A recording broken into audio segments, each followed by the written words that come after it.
আর সরকারের যারা আবর্জনা, দেবাশিস ধরের মতো লোকেরা, যাদের কারণে নেতৃত্বে শীতলকুচিতে 5 জন মারা গেছিল দিনের আলোয়, যার নেতৃত্বে সিআইএসএফ, সিআরপিএফ, কেন্দ্রীয় বাহিনী গুলি করে মেরেছিল 5 জন লোককে, নির্দোষ বাঙালিদের, আজকে তার প্রতি যোগ্য বিচার হয়েছে। আমি বলি না, বাংলায় কথায় আছে, পাপ বাপ কেউ ছাড়ে না।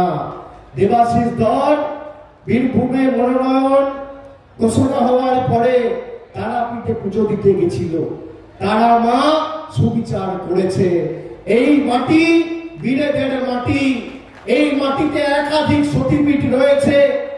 এখানে মা ফুলরার মন্দির, মা তারার মন্দির, বক্রেশ্বর, কঙ্কালীতলা, নলাটেশ্বরী, একাধিক সতীপীঠের ভূমি এই বীরভূমের লাল মাটির জেলা।